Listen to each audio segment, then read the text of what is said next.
মা গঙ্গে বললেন, এই নিয়ে যাও জল। টাকার মতো যদি টাকা যায় তাহলে তার সুফল নিশ্চয়ই ফলে। ডাকতে হবে, ভক্তি থাকতে হবে। ভক্তি শূন্যতে কিছু হবে না। আপনি ভাবতে পারেন অনেক কিছু করবো, না হবে না।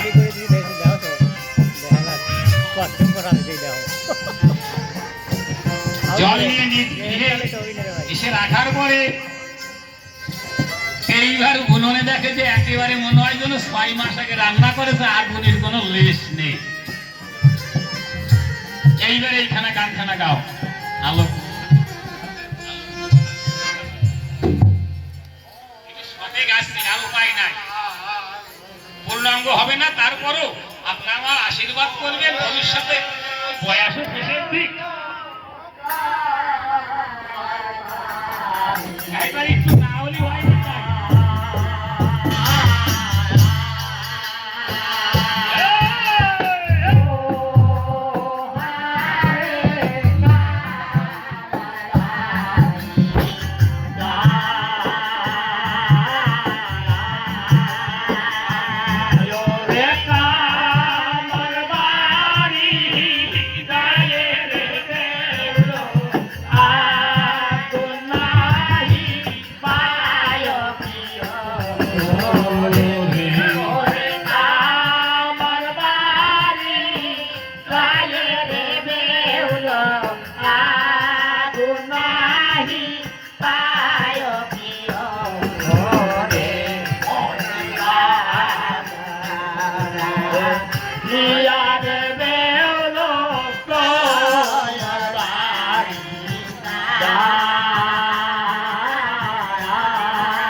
ঠিক আছে, কোথায় যখন আগুন এলো না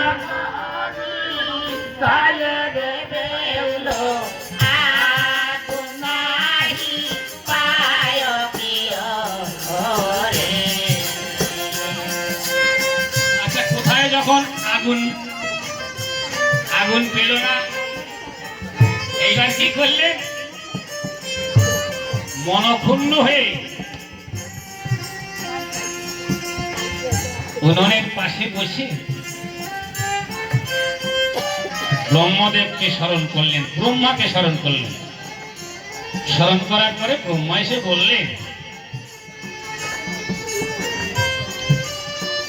ও বেহুলা, সেই কিছু শুকনো কাষ্ঠ হাতে নিয়ে ফুৎকার দে, দেখবে আগুন হয়ে যাবে।